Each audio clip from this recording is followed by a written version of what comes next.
Finally, I'm going to introduce Professor Dan Ngugi, another Kenyan, another son in the house. And we are going to invite Dan. Professor Dan Ngugi is a professor and coordinator of economics at Minot State University in North Dakota, but he's still Kenyan and he can answer Kenyan questions. He conducts research in the areas of business economics, public finance, and environmental economics. He believes that Kenya is uniquely placed for global influence and is passionate about the nation's governance, business, and investments, and its place in global economy. Professor Dan and I regularly engage. I don't think there's a day that goes by when we are not texting. And he has a wealth of information for me in investments. He knows the Kenyan economy better than us right now who are there. He has a hold on it. He has such an understanding, and he is so knowledgeable and passionate about how the economy can be enhanced and how it can be improved. And I really, really, really respect the wealth of knowledge you carry about Kenya, your passion for Kenya, your support for the current regime and administration, and you're a man of God. I just love that. With all that, you are a prayerful man of God in the sense of supporting Kenya and wishing the best for Kenya.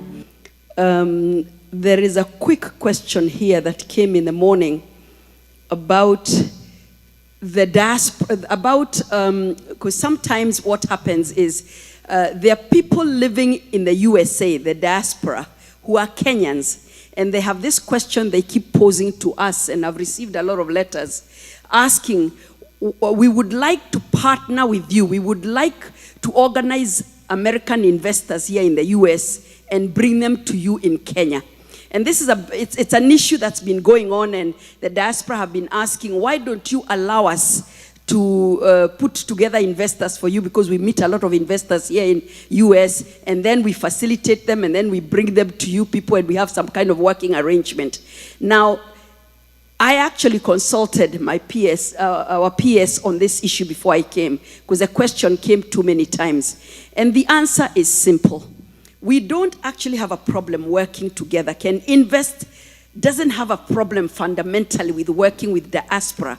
If you know you can source investors here in the US, you have a company or a business that does that, and you want to facilitate those investors to come to Kenya and hand them over to us as a business, we really may not have a problem with that. But from past experience, from what I have been explained by the PS, is that what happens is that there comes integrity issues. There comes issues of what you've agreed with those investors, what commission you've taken from them, what you have promised them, so that by the time you hand them over to us, there is an issue of what they say, I paid to be here, what commissions I paid to the diaspora company, and what they promised me.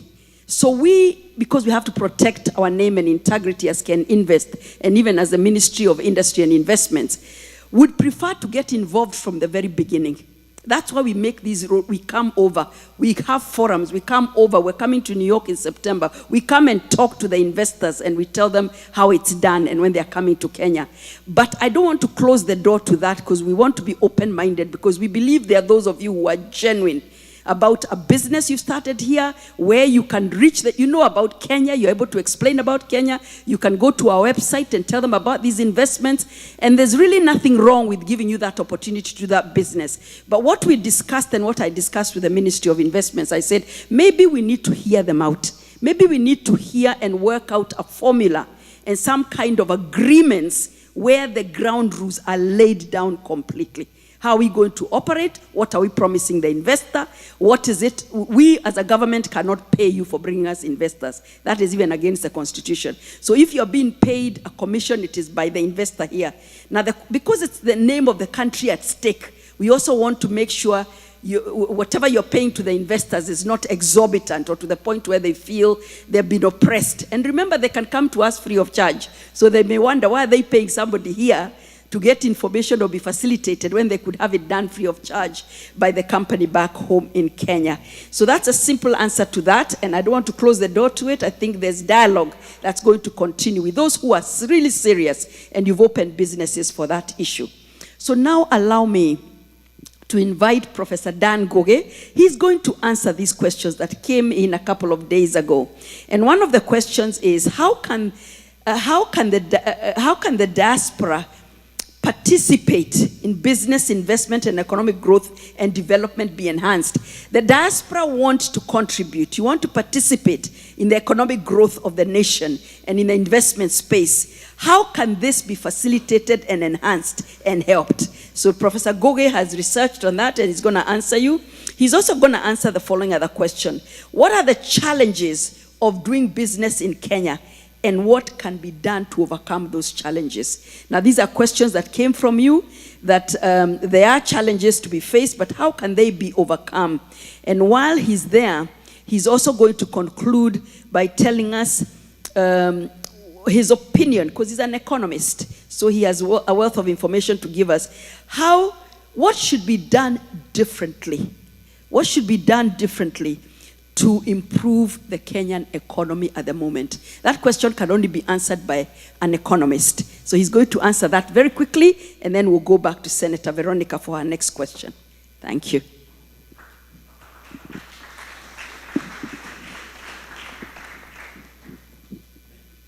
I thought Minister Sally was going to ask me to answer one question at a time. But I can answer all the three. Okay. Otherwise, Ma'am, thank you so much for your confidence in me. You are being a confidant. You are being a mother to me. I joke around with Mom and I tell her my biological mother and her have this share name. So she's a mother to me in many ways. And I appreciate you. I honor you. And I'm humbled. I'm humbled to be included in this panel, to be able to speak to you. So thank you so much, Ma'am. Madam First Lady, your presence here is an answered prayer to many Kenyans. And I will tell you, and many Kenyans for many years. So I'm humbled to be able to speak in your presence, and I'm honored, and I'm grateful to the Lord. It would make me emotional to say more, so allow me not to say more, but I'm humbled and honored and grateful to the Lord forever.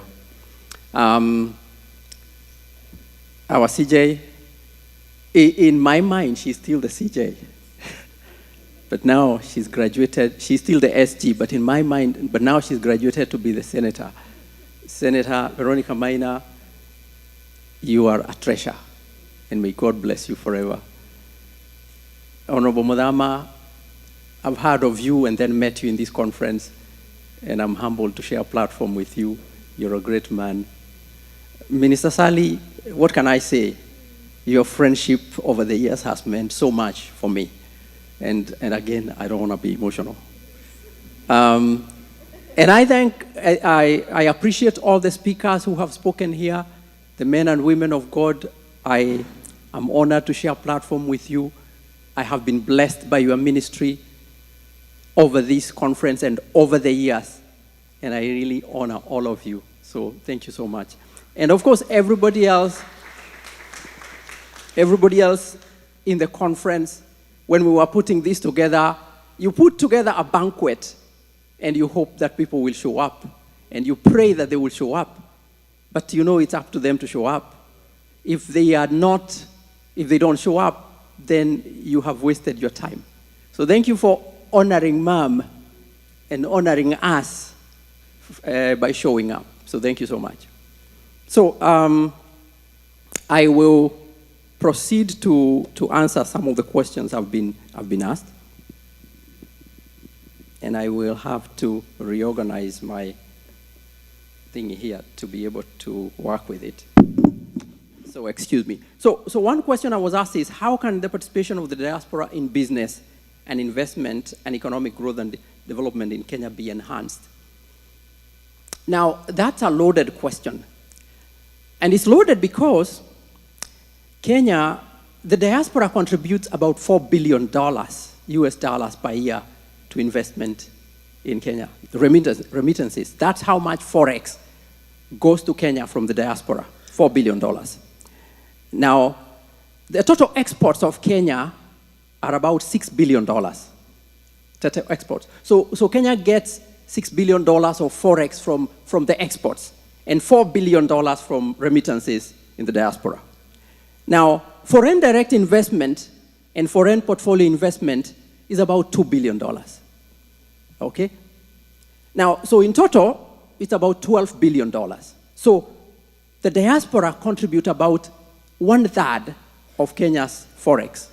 Exports contribute about 50%. And all the countries of the world put together give us 17%. Now, Kenya is in the moment, now, to put it in perspective, the US trade with Kenya exports to the US goods worth 0.7 billion, so less than 1 billion. But over the years, we have pursued a preferential trade agreement with the US. And we are now building it to a point at which it's going to happen, right? We are putting it together. So we have rolled out a red carpet for the United States of America, the country in which I live and I respect and I love. Only because of 0.7 billion, shouldn't we have rolled out the red carpet for the diaspora that's bringing to us 4 billion? Okay? So we have put all stops, red carpet for 0.7 billion, but we are treating 4 billion, if you ask me, with disregard. Excuse my language, Madam Senator, our legislators. But I really want to emphasize this. So you have, and you know what? The US is a sovereign nation that is different from Kenya. But Kenyans, so when the US comes to the negotiation table, it says, what can we get for our people, right? When a diaspora person comes to invest in Kenya, they have vested interest. So they are not just saying, what can I get for me, but they're saying, what can I get for my people, right? So it's what we call in business a low-hanging fruit. We also call it a cash cow, okay, right? So this is your golden gate to prosperity. But you are living it, and you are going next door to a neighbor who would care less about you, right? So can you see there is something wrong with that image? Okay, now, I haven't even begun to tell you what is wrong. I've given you the statistics. So let me tell you what else is wrong. So in what ways can, if we are going to give preferential treatment to the United States, and by the way, I used United States not just because we are here, but United States is the leading nation, right? About the leading nation in trading, right? Kenya's leading trading partner, foreign nation partner, okay? So the US would rank behind the diaspora. So 4 billion, and then the next party, 0.7 billion. So that's why I'm using the US, okay? So if we are going to roll out the red carpet for the US, we should first of all roll out the red carpet. All the red carpets for the diaspora, before we even think about the US. And until we do that, maybe we are not very savvy business people. We are not very savvy as a nation when it comes to business. Maybe something is really wrong. So, and I want to give credit to this administration because we have begun to see wonderful signs of change. For example, in this particular year, we saw the consulates. We saw the diaspora department coming to the US to give us passports, to issue passports, to deal with our IDs, our birth certificates. And we saw them move around the country. And that was encouraging. We haven't seen that in, I don't know for how long. I don't even think we have ever seen that before. So we appreciate that very much. We also appreciate the fact that a diaspora ministry has been created. A diaspora department. Many of us wanted a ministry. Hey, we are bringing $4 billion, right? So we have a right to ask for a ministry, but we appreciate the department, okay? So I'll tell you, what I've told you is the good about this nation called diaspora, the good in its relationship with that nation called Kenya. So the good is diaspora services, the good is so serikali mashinani, the good is that we have been promised consulates, that we're going to have more consulates. So that is good, right? Now, I'm going to tell you the bad. The bad, right? So the good, the bad, and then the ugly, right? 3 guys, you remember them. You watched country movies. So the bad is that the services that the diaspora get from the Kenyan government are at best lackluster, right? They are not anything to write home about, right? And you hear them clapping. They are not clapping because they like my tie. They are clapping because they agree with me, right? So let me give you an example. The government posts an ambassador in Washington, D.C., okay? The ambassador is posted from Kenya. The staff are posted from Kenya. They are supposed to deal with Americans. Our people have been here, gone to school here, born here, raised here, right?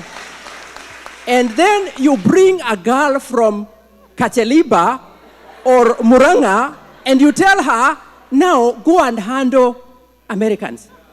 Give me a break, okay? Give me a big break, right? Right? That is a big joke, right?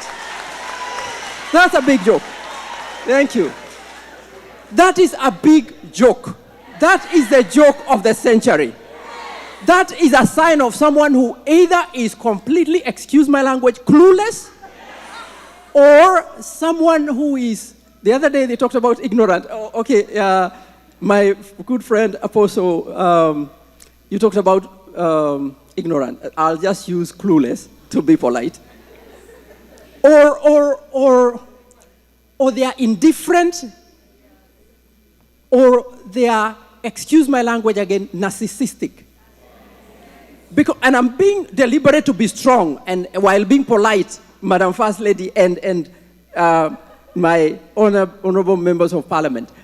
Because the only way you could send a girl from Kadiani to the embassy in Washington, D.C., and not send Apostle Karanja or Reverend Rebecca's daughter, who has been here, is if this person is your sister, your brother, and you only care about yourself. You don't even care about the country that this person is going to represent. You don't care about the people. You care only about yourself. And that's what it means to be narcissistic. Right? Now, the other thing, so then you bring this person and you ask them, serve the Americans, but also serve the diaspora. They have no idea what kind of challenges we go through in this country, right? They just landed from Kibwezi, Katiani, and to them, the first thing they do is to wander about the highways. Wow. And while they're wandering, we are calling, and there is nobody picking that call. Right? Right?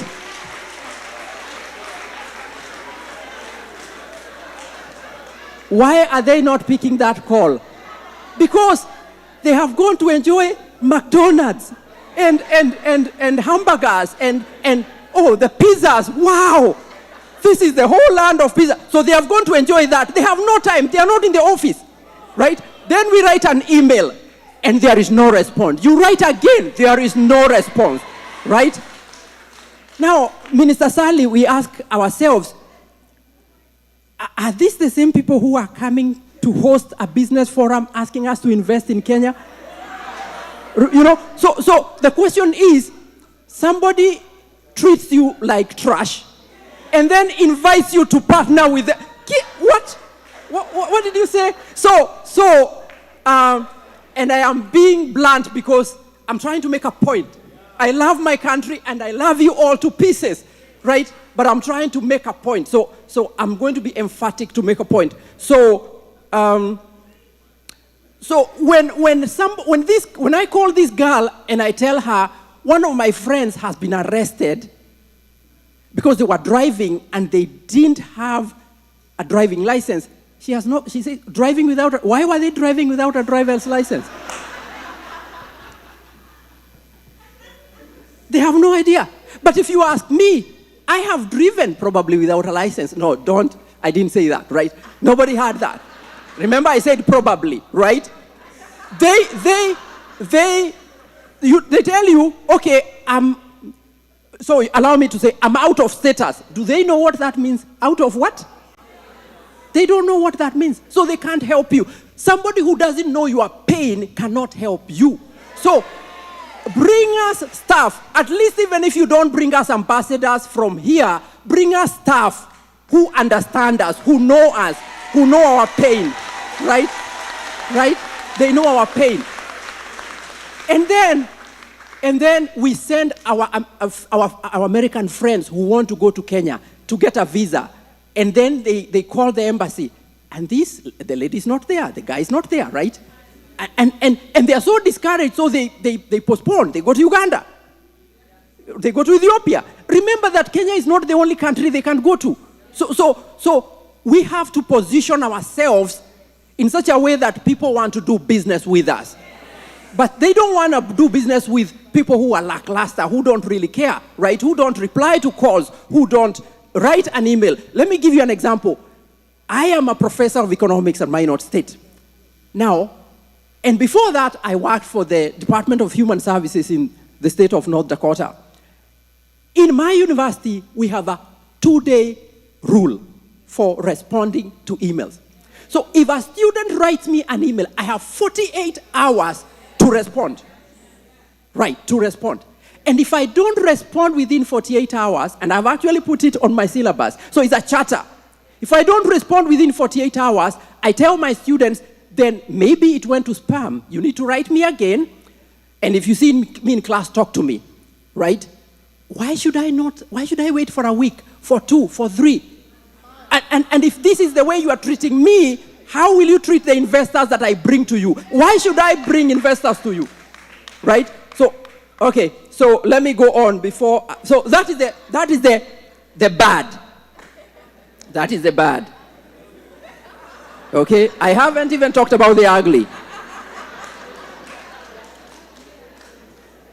Now, let me go to the second level. Now, remember, you are dealing with a partner who is bringing 33% of your forex. Right? This partner, you guys are in business, right? The partner is taking care of that, is giving you 33% of your business.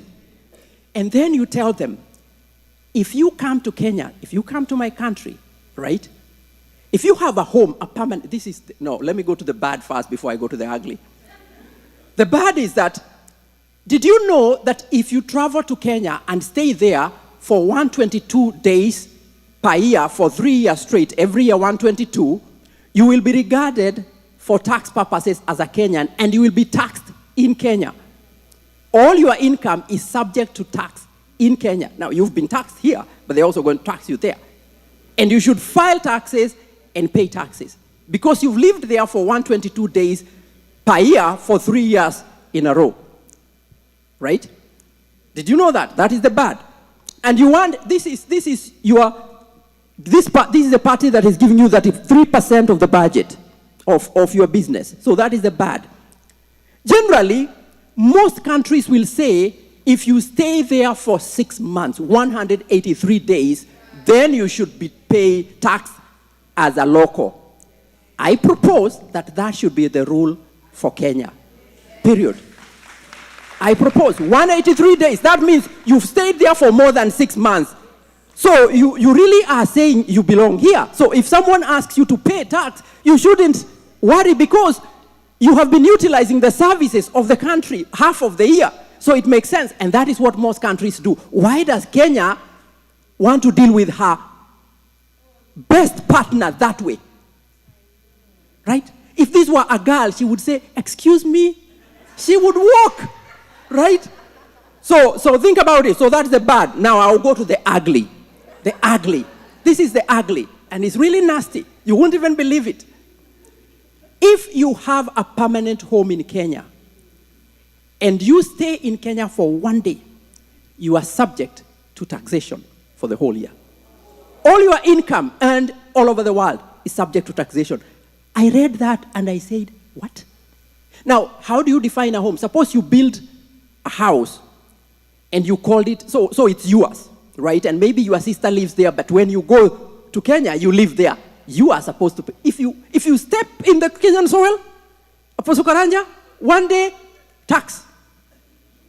And your tax will be like 30%. Yes, because you are likely to be in the highest tax bracket, 30%. That is the ugly.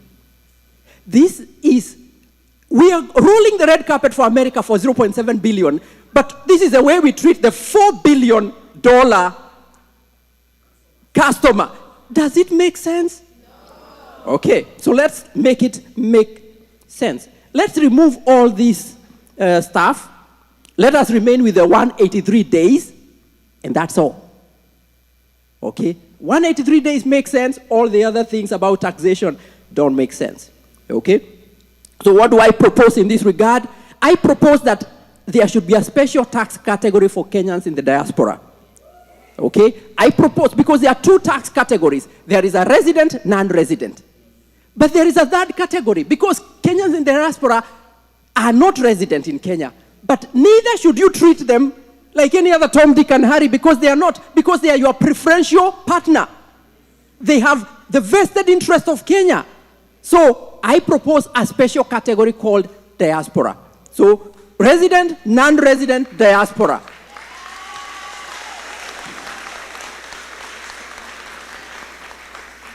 And I propose that because these are your preferential trade partners, they should get the best of what you are offering residents and the best of what you are offering non-residents. Whatever the best is, that is what you should give to this red carpet worthy partner. I propose that now, Minister Sally, I did not know that Ken Invest is a one-stop shop. So when I had that, I had already written in my notes. Guess what I had written? I had written that we need a one-stop shop for business. We basically need a Huduma center, like, for business. So now that you've told me it's there, I would propose that, and I heard wonderful things from the Chief Justice. Wow. Right? I was thinking, wow. But there is one common thread between the communication we've had from both the CJ and Madam Chair. This common thread is that you have gold in your hands, but the person you should be selling gold to doesn't even know that you have gold. You have something wonderful that you are holding, but nobody knows it. So when a tree falls in the forest, in the middle of the forest, does it make noise? So nobody knows. So tell us, right? Madam Sally, please go on TV and tell us, this is who we are and this is where we are. You will be overwhelmed by the number of Kenyans who come. You will have to double your budget within the first year, quadruple it within the second year. You won't believe it. I would propose that you even consider opening Huduma centers for business. One-stop shop in the counties, starting with the county headquarters. And let people come. I have a business issue. I don't want to deal with 200 offices. I don't have the time. Business people are about making money. They are not about running from one office to another. It's very difficult to do business in Kenya, right? Because, like you were saying, if you are a lawyer and it took you 2 months, can you imagine what a common Kenyan would go through? And can you imagine what about a diasporian? What would they go through? And yet you have told me I can only stay there for 122 days. So you want me to do business, you want me to only stay for 122 days, right? And yet you keep me pushing me from one office to the other. Are you serious? You really are not. In fact, some of the questions they were asking is that, why do you treat us so badly, and yet you are now asking us to do business with you? That is the most common question I saw among the questions. So let's have that, and Kenya will be transformed. I can tell you, if you implemented the Huduma centers for business, and they were really served as well, Kenya would be transformed. Within 5 years, you wouldn't know what Kenya looked like. You would look at that country and say, no, I don't know. I've never seen this country before. I did not know it existed. Because look at how Huduma centers transform people's lives. They are still not perfect, right? They are still not there. But they are such an ingenious, and I have utilized Huduma centers, right? So I also propose that before as you develop the Huduma centers for business, you create a special desk for the diaspora. that 3% investor, country, partner, really, that's what we are bringing to the table, right? We deserve a special desk at Ken Invest, where if I write my email, it goes to a special person. And when they don't respond, we write to an email to you. And by the way, as a tip, you could probably open a platform, get your IT people, right? You have a platform that says this is where complaints come, right? And that complaints desk, you don't want to trust that complaints handler. So you want to duplicate that email so that you have a number of complaint desks and they don't even know one another. You know the way they did at KRA with the interns? Something like that, so that if we are frustrated by this desk, we can write a complaint and we know the complaint will go to a special place and there will be a response. Maybe, okay? Okay, now, I don't know whether I should continue or not, because I'll probably run you to 5 p.m., so I don't know what to do. But anyway, the other question is, what are the challenges of doing business in Kenya and what could be done to overcome these challenges? As an economist, I mean, there are so many challenges, but as an economist, I would, if I were to pick one, I would say poor institutional infrastructure. Okay, poor institutional infrastructure. What does that mean? Institutional infrastructure is simply people and business support services, right? Things that make your life easy. I would say, and this is, you're part of the institutions, right?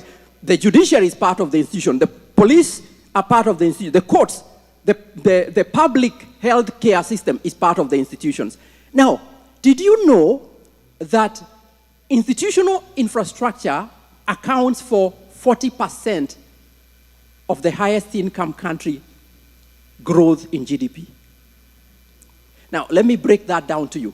Suppose Kenya's growth rate is 7% per year, and we cleaned up the institutions, okay? Cleaning up simply means make sure they work the way they are supposed to work and make sure they work they're efficient, right? Then our growth in GDP would rise to 10%. Just because of putting together, not building a highway. People think, okay, you build a road, it makes sense. These institutional roads are more important than the physical roads. They are more important than the physical roads. So the growth, our country's GDP would grow from 7% to 10% or 11%, just like that, if we made the institutions work. So we need to make the institutions work. Either they don't work or they don't work very well, we need to make them work. The other thing is skills, right? We're talking of manufacturing, but when you talk to many industrialists, they tell you our people don't have the skills, right? Why? Because we moved education from TWEM, from technical skills, from what we used to call diploma colleges to the university, and everybody wants to have a degree in nothing, right? A degree that is hot air. Meaning that if you take that person and hire them, they can't do anything for you. I propose that we need to reimagine and reorient that so that the TVETs get more students than the universities. The universities get few students, and those students are trained well and they are taught well, and they become the managers. They become the designers of product. And then the diploma people, the technical people can now produce this. That is how most economies work. But we have the pyramid upside down in Kenya. So we need skills, and that is where the skills are going to come from. Now, of course, we have trained so many people with the university system. What are we going to do with them? I propose that we need to retool them through internships. Let's pay companies to intern. Let the government pay companies, not just the government bringing them as interns, but Senator, taking them to the private sector, to Mr. Jenga's farm, right, and paying them, because the same money you are paying them to work for the government is the same money you would pay them to work for him. Because the goal is you want them to earn skills. You want them to polish their skills. So why not send them to Mr. Jenga's farm and they work there for the same time and pay them? We have solved the unemployment problem, but we have also given them skills. And by the way, by the time they finish, he will hire the best. But you are not going to hire them even if you keep them because you don't have space, you don't have the money. So I guess that's what we would do with the university graduates. The other thing is the cost of doing business. Doing business in Kenya is too expensive. And I will talk about only one aspect. Now, energy. Right? Energy. You know, Kenya has one of the highest energy costs in the world. Now, you know, and yet this is a contradiction. So I'm going to try to answer two questions in one. Kenya is ranked about the first in clean energy. And by the way, KenGen produces energy at a very low price. But there are independent power producers. Personally, I think those are cartels. But don't quote me, because maybe they are not. But that is the only thing that makes sense to understand that maybe KenGen is producing energy at 1 shilling, and KenGen is giving me 67% of my energy, but KenGen is getting only 33% of the payments. So 60% of the payments are going to those who are providing the nation with 30% of the energy. So does that picture make sense? Something is fishy. Something is rotten. It smells like fish. And if it smells like fish, it is fish. So what do we do with this fish? My suggestion is this. I don't want to kill this fisherman. I'm a pragmatic person. I don't want to kill the independent power producer. But I want to go and sit down with them and tell them, hey, you know what? I don't care what those guys signed with you, but I'm a new guy in the block, and I would like my customers to get power at lower cost. How can we work together to have a win-win situation? So I suggest we renegotiate with the independent power producers and get a better deal for our people. So we don't kill them, but we work with them and we get a better deal for our people. And they have every reason to negotiate with us, because I'm going to use every tool in the book and outside the book, if you want, to cause them to negotiate with me. Because the government has the upper hand. So let's renegotiate these power agreements and let's get a better deal for our people. So the cost of doing business and the cost of doing business is inputs. So we are talking about agricultural inputs. But why are we buying fertilizer again? 50, 60 years after independence, we are buying fertilizer from other countries. Doesn't make sense. Okay? So inputs. The last thing is the poor and an ever-changing business policy. In business, we say that investment, uncertainty is the enemy of investment. Uncertainty is the enemy of investment. Now, if we change our tax laws every so often, the business person does not know what to expect tomorrow. And if they don't know what to expect, then either they will hold back and wait forever, or they will not venture at all. Right? So we need to have a predictable, particularly predictable business regime, a predictable business environment. We need to have tax laws, for example, that can be predictable and that can last for a long time. When I started to farm, I was being charged 10% for my water. I shouldn't be charged 20% tomorrow, overnight. If you want to raise it, at least tell me, warn me, and then tell me for the next 10 years, I will be raising the cost of water by 1% every year. I can plan with that, because now I can incorporate that into my business planning. But I have put up a big farm. You told me you were charging me 10%. And then tomorrow you charge me 20%. You are killing me. Why would anyone want to do business in a country like that? So let's have a predictable business policy environment. And that includes the taxes.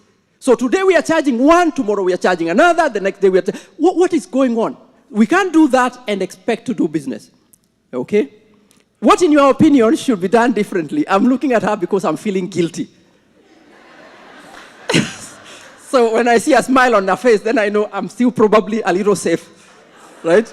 So, because I've gone on forever, what in your opinion should be done differently to improve the Kenyan economy? This is an easy question, And yet, it's a difficult question. And I don't know whether to tell you what is difficult and what is easy, but the first thing I would say, I would look at, there are 5 pillars in the government's economic plan. There is the digital economy, there is tourism, then there's agriculture, manufacturing. So let me just pick 2 and talk about agriculture, ICT. What is wrong with Kenyan agriculture? Kenyan farmers are the best farmers in the world, right? But Kenyan farmers are grossly undersupported by the government. They are treated worse than the diaspora, by the way. So if you guys think you're treated badly, the Kenyan farmers are treated the worst. And yet we say agriculture is the bedrock of our... Give me a break. Agriculture is the backbone of our economy. So is that how you treat your backbone? Like you jump off the cliff and you fall on your back and your backbone and what? So other than the cost of inputs and all that, there is one thing that went wrong with the Kenyan agriculture sector, and it went wrong many years ago, under what is called the structural adjustment programs. So the World Bank and the IMF, okay, I was going to say something that I won't say. The World Bank and the IMF decided to come and give us money. And then they said, for us to give you money, you have to cut down spending and you have to cut your employees. So no more agricultural extension services. Who does that? Do you know why they do that? Because if we kill our agriculture sector, we will have no food. If we have no food, we will import. Who will we import from? Where they're coming from. But how did we not get this? This is so simple, anybody should get it. But maybe we were narcissistic. I don't know. But so, the first thing we need to do is to revitalize agricultural extension. Kenyan scientists have produced some of the best and the most innovative technology in the world. Did you know when Ukraine stopped producing, was in trouble and we can't get wheat anymore, we are importing wheat from Ethiopia. But let me tell you something. Ethiopians are producing crops with technology that was developed in Kenya. Okay? We shared with them. They took advantage. So our Kenyan scientists are smart, they are wonderful, and they are sitting on gold, but there is no way they can mine it. So we need to revitalize the extension services, and we need to reconnect research with extension. So that the people doing extension and the people doing research are not different. The way we organize agricultural extension in the US is such that agricultural research institutes are the ones that lead extension. So they create an innovation, and then they are still the same going to package it, and they are in charge of those people who will be talking to the farmers. So there is no lost pieces along the way. So we need to reimagine agricultural extension. So our farmers are smart, they know how to do it. We could change the world, but they can't change the world if they don't know how. And then they are unsupported. When it comes to marketing, don't even go there. They are completely unsupported. The government should be an enabler. So the government should be like this wonderful, great person, benevolent person, who goes out looking for opportunities for her people and say, okay, here is the opportunity. This is where you can export your mangoes. This is where you can export tomatoes. And you don't know how to do it? I'm going to create a workshop and I'm going to show you how. So you have handheld this farmer. You have found the market. You have shown them how to take advantage of the market. You have shown them how to grow the crop. They cannot fail. Even the most cannot fail.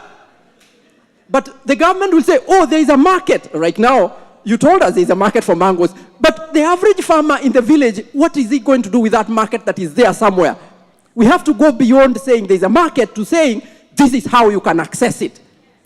And you don't know how to grow, and no, I'm not going to assume that you know how to grow mangoes. I'm going to come with the extension officers and teach you how to grow mangoes so that they are of high quality.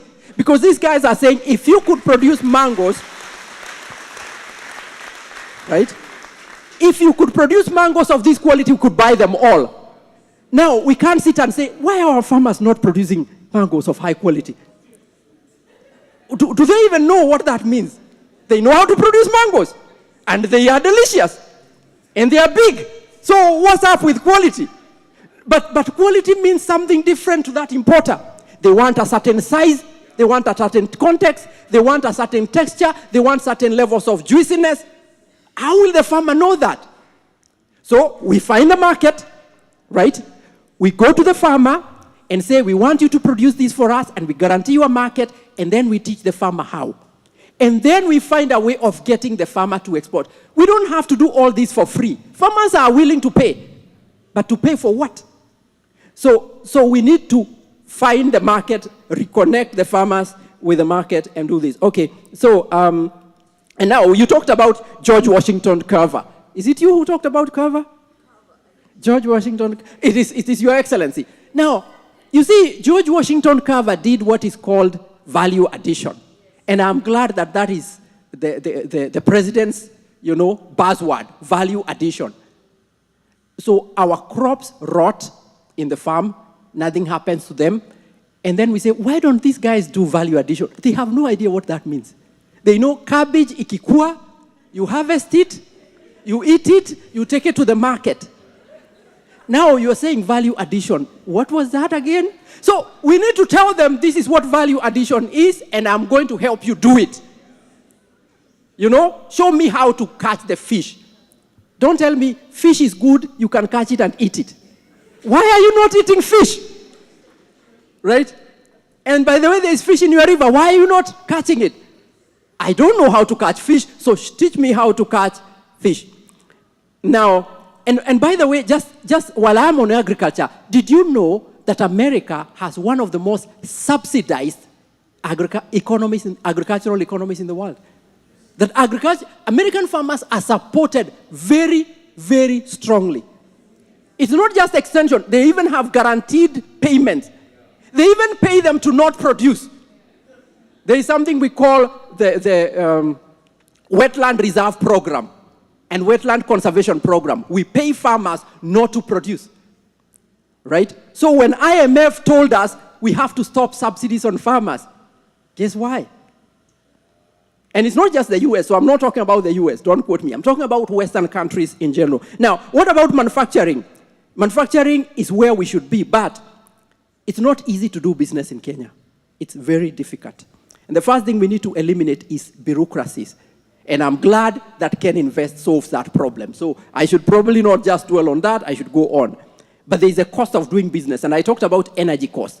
So back to energy, so we buy this power, and then we add some other stuff to that power called taxes. By the time the power gets to the industry, it is many times more expensive. Maybe because we want to generate tax revenue, but I will talk about that shortly. Now, so I'm going to jump through manufacturing, and I'm going to go to the housing program. I think the housing program that the government is proposing has the potential to revolutionize housing in Kenya and make it such that Kenya will be a very, very different kind of country in 10 years. People will look at Kenya and say, wow, everybody has a home. So the government proposes to tax employers and employees 3%. And I'm glad Senator Veronica explained that 3% is not 2,500 for everybody. 2,500 is a cap and all that. So I'm not going to go into that. But now there is a catch. This is a wonderful program. But from an economic perspective, it increases the cost of doing business for the employer, right? Now, when we increase cost of doing business, we push back the employer because the employer has to count that as part of their cost, and then they see what profit is going to remain. Is it worth being business? No, then they walk away. So you could think you are creating tax revenue, but if you kill the businesses, you're not going to get that golden egg. So you're trying to do something good, but the way you are doing it ends up being counterproductive. So taxes can be counterproductive. So my proposal is that if I were to do this, this is what I would do. I would give the businesses an incentive to pay that tax, right?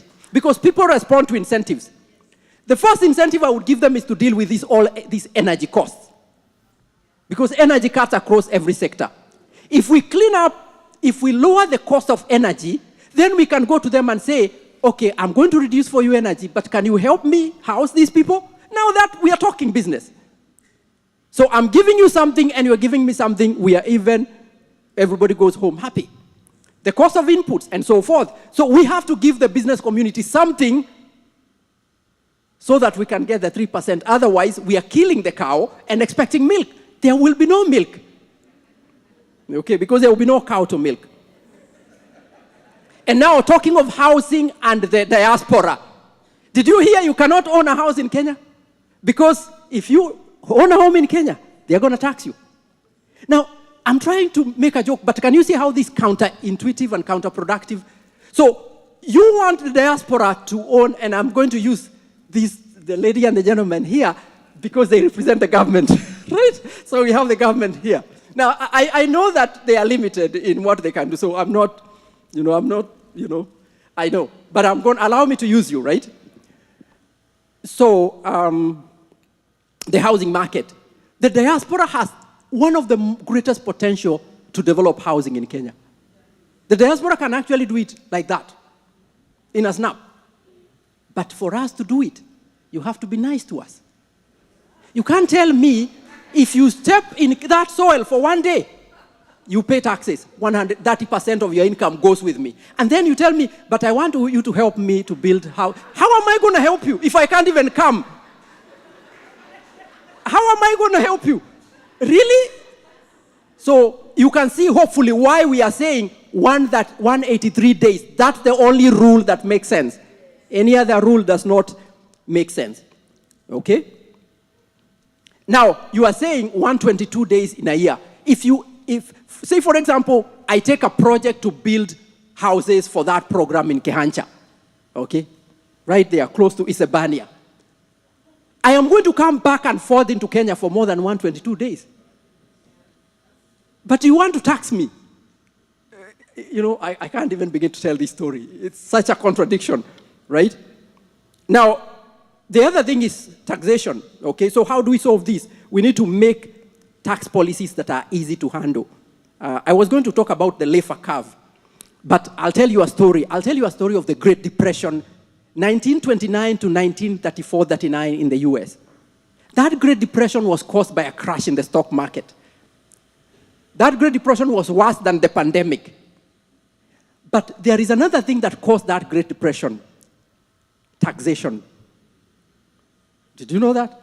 The government in the US just decided to tax businesses. And they decided to cut spending. The government was not going to spend, but it was going to tax. And the economy crashed. So poor tax policies can crash an economy. They can just completely crash you. The government has to get tax revenue. So the question is, where is the balance between the two? There has to be a give and take. And there has to be a time when the government spends more and taxes less in order to give people breathing room to catch up. Kenya is coming from a very cold business climate. If we want to catch up, we need to give the citizens and the businesses a time to catch a breath. Right? So I wouldn't push taxation so hard. I would give these guys a break. Now, you are saying, so where do I get the money? I'm going to say something that is contradictory to most people. I would say borrow. Now, you guys will say, borrow, we have overborrowed. Borrowing is what has gotten us into this hole, and you are saying borrow more. But imagine you are a household, and you have to feed your children, but you don't have money, and you have already overborrowed. What are you going to do? You're going to borrow. You borrow more for the short term. The other thing that I find contradictory about the entire economic management of Kenya is expectations. Expectations drive an economy upward or downward. For the last 1 year, all we have been hearing from the Kenyan economy is things are bad and they are going to get even worse. Things are bad. Don't expect them to get good soon. When you tell consumers that, they stop spending. They stop spending because things are bad. Right?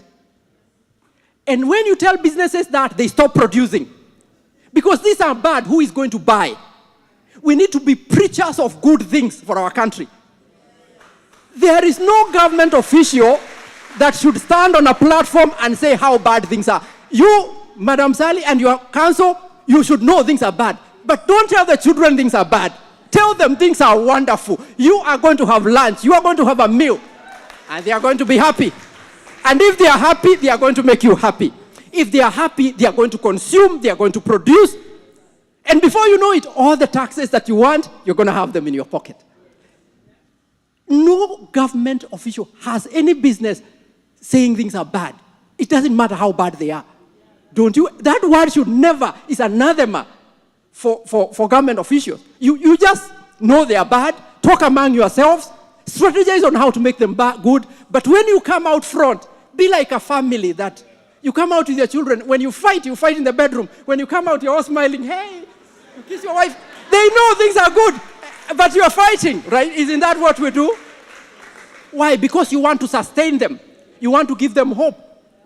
The children should never know how bad things are. So why should the citizens hear this song every day? Nikubaya. Nikubaya. Nyinyi, tighten your belts. We have heard that word, tighten your? No. That's right. So I'm going to stop because you're standing. Okay, that's a signal. So thank you very much. And Madam Sally. Woo. Awesome, awesome, awesome. Thank you. Woo! Yes. Wow. Awesome. That was good. Have a seat. Thank you. I told you he's an economist. And only an economist can fix a nation's economy. Yes, that's what I'm saying. So, Professor Ngugi, on my part, I don't know about the politicians here, but on my part, I have taken all your words. In fact, if I could play if I could play this portion of the conference back to my CS, Moses Kuria, he's the only one who can answer you as radically. But thank you, because those are the kind of, that's the kind of feedback that we deal with at the National Investment Council. Those are the kind of people we invite to give us presentations. And they tell us, where are we going wrong? What's wrong? Why is Kenya not a conducive business environment? You are the kind of people we normally have to give us what you've told us. So I give you my word, that everything you have spoken here shall be in front of my National Investment Council by next week. I owe you that. I must do that. I owe you. I have to do that. Because every point you have brought across has made perfect sense. And they'll appreciate. These are professionals. They'll receive it and appreciate it. And this is when we go through it and then we take it to the head of state. And you'll listen. In fact, I like the issue of taxation because Mom has gone on and on and on about taxation. You have spoken exactly like Mom when it comes to the taxation issue. So I know you have a point because she speaks it often and she has her issues about taxation. Now, the UDA government would not rest unless it answers Professor Ngugi. So I have to give Senator Veronica Maina an opportunity to defend her government. She cannot rest. It would be a great injustice if I did not allow her to defend UDA or to at least accept where she needs to accept. So go ahead. Thank you, Minister Sadly, for being so discerning. This is our right to respond. Our right to respond. Housing levy. Thank you for the feedback. And once again, our constitution allows for public participation. You could actually call this public participation. That your viewpoint, what you think about it. When we are making the law, the policy, what is diaspora saying about it? The housing levy. You know, we were earlier informed or reminded that Kenya is the third largest economy in sub-Saharan Africa. Did we hear that? Now, to maintain a lead it's almost easy to become a leader. But maintaining a lead means you maintain a lead in terms of your policy, in terms of how you devitalize that policy, in terms of how progressive you become. In fact, if you ask me, Kenya ought to be more progressive than it is right now in order to keep that lead, because I believe by now, ma'am, the prophetic word over the nation of Kenya, we should actually be the lead in sub-Saharan Africa. I may be wrong. Now, to keep this lead, you have also to be strategic in your tax regime and in application of those taxes. There is no government that gets to build whatever it wants to build without a tax regime. Now, how do you achieve that tax regime? Because in fact, when you're in jurisdictions like the U.S. and the U.K., and I did not expound about jurisdictions because I was thinking the time factor, you will find that they actually tax highly, but they give services in return to the tax. So there is not much complaint, because if I can find medication in hospital, if I can get to have my children educated without having to strain, then I will not complain that I'm paying the taxes. So what is happening is this, and I will explain the situation, and I hope it does not amount to the crybaby attitude of, tumepata shida nyingi. I hope it is not the same. You find yourself, when Kenya Kwanza took over government, it found itself in a ditch because of the debt that had been taken, which was to 9.7 trillion shillings, which needs to be repaid. This is what happens when government borrows. When you buy the central bank, you know the bonds you buy from central bank? The government bond is so secure that when government gives you a bond, it is as secure as your money. The day you come back to convert, it is a seal of guarantee. You must get back your money. So when you hear a debt is guaranteed by government, it means that that debt must be, there are no two ways about it. If it is stamped by the government, the crown of the government of Kenya, the debt has to be paid. So when government finds, and government means this, government does not mean the Jubilee government that finished the 5-year term, that the debt stops there. It has something that is called perpetual succession. The government that comes into power, whether it is government A or government B, will take up the responsibilities of the previous government. So when you come in as government and you find there is a debt, that debt must be paid. Now, over 60% of the budget was going towards what? So, give me simple mathematics. Who is going to pay this debt? Who is government? Let's understand who government is. Where does revenue come from? If you sit in another class with Professor Ngugi, he will tell you, for government to pay that debt, it has to collect its taxes. It has to get its revenue streams running. All those levies, all those taxes, everything has to come into the basket for it to now be disbursed. So what happened immediately Kenya Kwanza took over? There was a shift in fiscal policy. The attention was let's repay our debt, reduce our indebtedness, reduce the budget and expenditures on areas that are non-critical, so that we can streamline ourselves, put ourselves in a strained corner, so that we can take some little time and then expound and have more income which we can expend into the projects.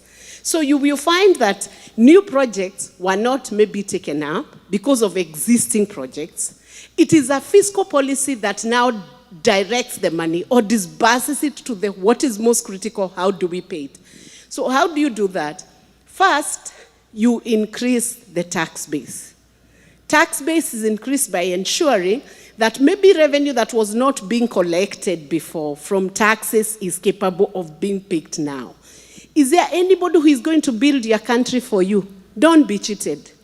U.S.A. will not give you free money. I'm sorry I'm in their soil today. UK will not give you free money. No government will give you free money except when it is a grant. And economies are going through hard time all the time. So it has to be us generating solutions for our problems.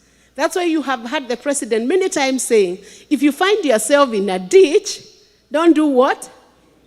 avoid digging more. Because you can take a different strategy. One, you choose to dig more and maybe create a staircase where you are walking very free down there.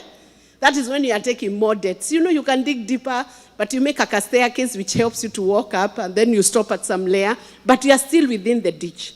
So what Kenya Kwanza is doing is filling up that ditch, reducing the debt, so that we can bounce back to a position where the expenditure is better.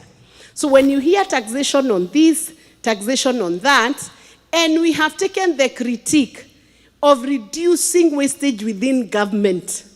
That is a critique that has been taken by government. So that you will find even per diem now is being taxed. There is a new policy. Government officials, when they pick per diem, it will be taxed just like any other allowance.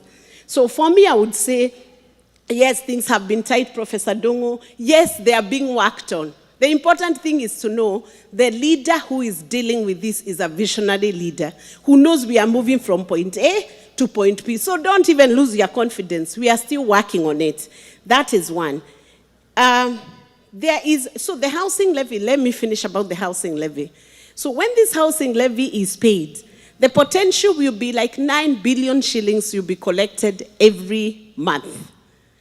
Does that have the capacity to help us build the houses? Yes, it does.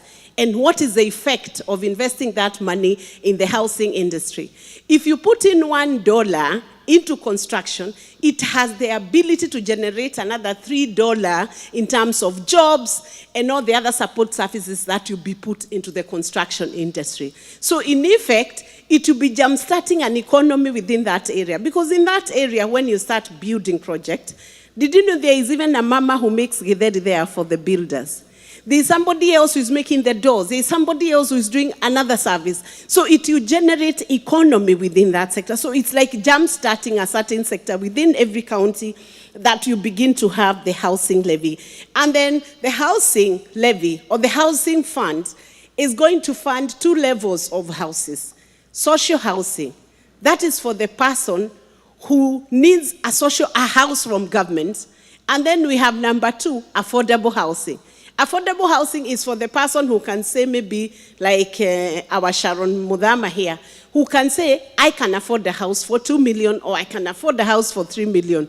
It is going to support affordable housing and social housing. So it has 2 categorizations. Nani boma yangu, there are some people who can opt in. If you don't work in formal sector where you can contribute the 2,500, then you can opt in boma yangu. And an ID will only give you 1 house. I mean, you can't use your ID to buy 10 houses, the Kenyan style, so that you buy at 1 million and sell to Kenyans at 1.5. One ID will only buy 1 house so that it's spread across. What are we trying to do? You are walking towards the more developed, the style of the model of the more developed nations where housing is provided for the citizens. And unless you do something differently from how you did it yesterday, are you ever going to achieve that social housing? Somebody must take a bite to be able to risk and move us to the housing sector. Second generation of rights, Article 43 of the Constitution. I have heard your comment, and I would call you an MCA for this region because the diaspora are very happy. Who you dear MCA wenu? I've heard the comments about the posting of staff to America or to places, to states in America. That sounds like a very good proposal you have. We will give back that proposal to the ministry. But if nikijiwakilisha kidogo the right of reply, you must acknowledge this is the first government that has a department of diaspora. It has never happened. And this diaspora department, that department only happened when we came around and you gave us feedback and said the services at the embassies are so bad and the Ministry of Foreign Affairs was not effectively serving you. Now you have a whole principal secretary for diaspora who is responding to issues on diaspora. And because many people have my phone number, and following the trips we made here, the tours we made, the tours of duty we came here with UDA, many people have texted me, even stranded in Saudi Arabia, and we have rescued them. And I've had to contact our principal secretary, and those girls have been picked like this. There is a girl in Saudi Arabia, a friend of mine, I won't say her name for confidentiality, and another one. We've worked on several briefs, courtesy of the trips we made to the US, the feedback you have given us, and the fact that we have a diaspora ministry. That means now your issues can be responded to faster than they were responded to before. Isn't that good? Surely, a baby does not start walking on the first day. That department was created, meaning your issues can be heard. And your PS, Rosrin Jogu, Honorable Rosrin Jogu, she's been very fantastic on the job. I have seen her doing Zooms with the diaspora, and I think the idea is to continually engage until we get all those issues sorted. So on posting of staff, that will give a feedback. I think you have a very big point. You should be served by people who understand. You should also love people. When new people come and they need to be trained how to live in America, just love them and train for us a few. Yeah, and then I have had a proposal on the taxation, the six months, 183 days as opposed to 122 days per year. That's also a proposal, and I could call it even a legislative proposal. You see, when I sit here and I hear some of those proposals, they are fantastic. I'm not an economist, but I hear that proposal and I start thinking that should even be a legislative proposal. Because I can tell you sometimes, we may miss it by accident. But the idea, and I know the spirit behind the Kenya Kwanza government and the president, is to ease the environment so that business can be sent towards the direction of Kenya. And if you want to know it's the truth, just the other day, I saw a letter from the Ministry of Transport signed by Honorable C.S. Mulkomen, indicating that any goods on transport from the port of Mombasa, any goods on transport, they increase the number of days that you'll be free for those goods, I think to about 9 days or 14 days, and before those days used to be like 6. What does that mean? If you're in Uganda or importing from Congo, it means you actually have more free days, and it encourages you not to use the port of Dar es Salaam, but to use the port of Mombasa. Are we together? That was opened. It's a cap that has been opened. And you must also be able to translate information to business. You know how you translate that information to business? When Mudama says the port of Lamu is being constructed, it means you start thinking, what can I do with the port of Lamu? And I must say this, Minister Sally, and I have to answer on the power purchase agreement. That's very critical. That means, you look at that port. He's spoken about tuna. Just that word tuna should revolutionize your thinking about fishing. You should be asking yourself, who in the US needs tuna? What can I do with tuna? How do I work with the fishing industry for it to work? You have ports here in Texas. Have you gone to the port to see how they work? And they are more advanced than ourselves. Can you go there and see the business opportunities there, translate them to Kenya? When we're talking about the use of sea and the blue economy, how do we use that for cruise tourism? You must translate what you hear into practical ideas that then give you business. The one thing I must talk about, Minister Sally, is this power purchase agreement. When we talk about factors that are discouraging business and what needs to be done. Let me say this about the power purchase agreement. Power purchase agreements were signed before the Kenya Kwanza government, and they were very unreasonable. They had very bad terms. Number one, the intake had to be such that even if you don't take the power that has been produced, you still had to pay. The government still, or Kenya Power still has to pay, or Kengen still has to pay for what has been generated. And what does that translate for the consumer? The cost that has been paid for power that has not been used is transferred to the consumer, and then it was locked to a number of years. This is an issue that has been acknowledged as very, very, very serious. In fact, there is a committee in Parliament that has taken up this issue to see how the issue of power can be regulated to something that is more affordable for Kenyans. So that is something that is being handled so that we can make a better business environment for for Kenyans. There is one more issue, the power purchase agreement. I think I will pick it up when I had seen another issue that you raised, Professor Ngugi. But I would want to say, for Kenya Kwanza, the idea is to ease the business environment, and we are continually taking feedback. We do not want you to lose any money. Use the right people, use the right channels, and diaspora, mjipange pia. What do I mean by that? You have a lot of currency in your hands. It's in Forex, it's in USD, it's not in Kenya shillings. If you put yourself together in a circle, and you had a critical, substantial saving towards a certain circle, would you not be negotiating with GOK on how you can lend that money? Now, even if government does not want to borrow, let me tell you what can tempt the government. If you had a certain reserve fund, and you came in and said, we are Kenyans, we are giving you not at the interest rate which is here in the market.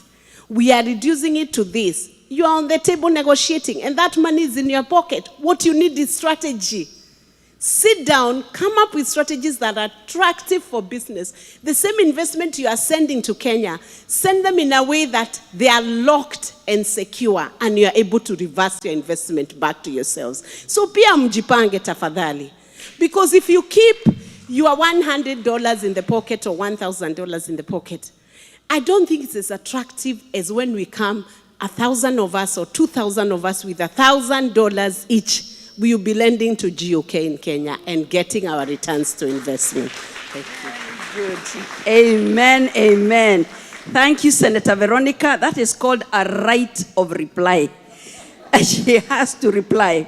So thank you very much. Now we're coming to the end of our program. I think Prophet David mentioned earlier on at lunchtime, we should have had a 2-day business forum. And Mom said, next time we'll organize ourselves in a way that we can cover all the issues, because there's too many issues for us to cover. Now, Professor Ngugi, I know Her Excellency had every word, every single feedback you gave. And I told you she has the ear of the president. So even as I promised you, I am going to take all your recommendations to the National Investment Council for consideration. You have somebody else who can take and say, I met a professor in the U.S.A. Kenya needs this professor. Kenya needs this professor. This government needs Professor Ngugi. We agree. Yes, Kenya has talent. We have skills. So we're coming to the end, and just one, Mr. Chapman sent a question, and I'll answer it in one sentence. He asked about the investment opportunities in mental health services. Yes, this is under consideration in Kenya. Mental health has become a real issue in Kenya that is being taken very seriously now in Kenya because it's rampant. And to that extent, it is a conversation that is going on. We don't have enough mental health facilities. We don't have enough mental health equipment. So what is happening? That conversation is going on. And to answer Mr. Chapman, yes, there is a healthy space for investment in the mental health sector. So now, ladies and gentlemen, yes. I have remembered the final thing, just one thing.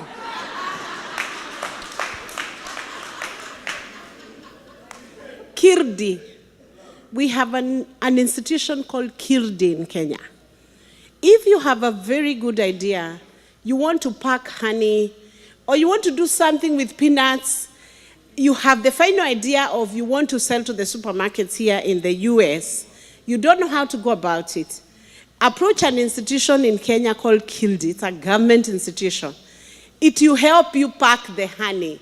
It will teach you how to label. It will teach you how to do what. So if you want to manufacture something, please look for Kirdi. Isn't that important? Can you clap? That's one.